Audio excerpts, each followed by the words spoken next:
Hey friends, Diane here. So let me ask you a question. What happens when we finally come to the end of ourselves and surrender our lives to Jesus as Lord and Savior? Grace happens.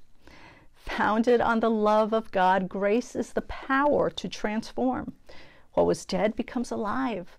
What was dark becomes enlightened. What was selfish becomes selfless. This is the change that grace alone can perform. At our salvation, it's instant.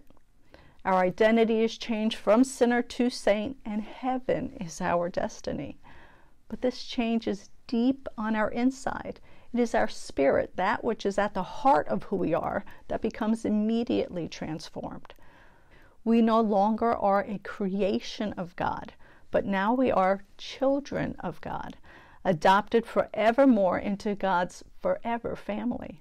We become co-heirs with his perfect Son, our Jesus. Co-heirs.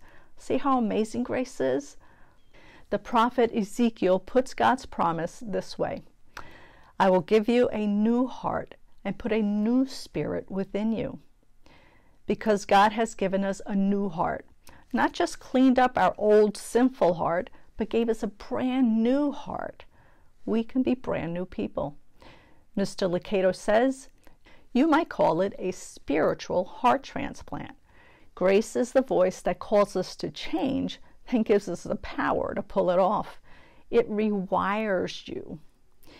Grace changes us from the inside out. If you have sincerely turned your life over to Jesus, then you have received his grace. Know you are different than who you were, so you don't have to act in any negative ways that you might have before.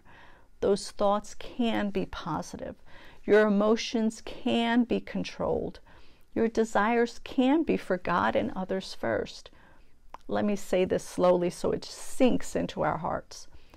You are not who you were. God changes our hearts, which changes everything. More tomorrow. See you then.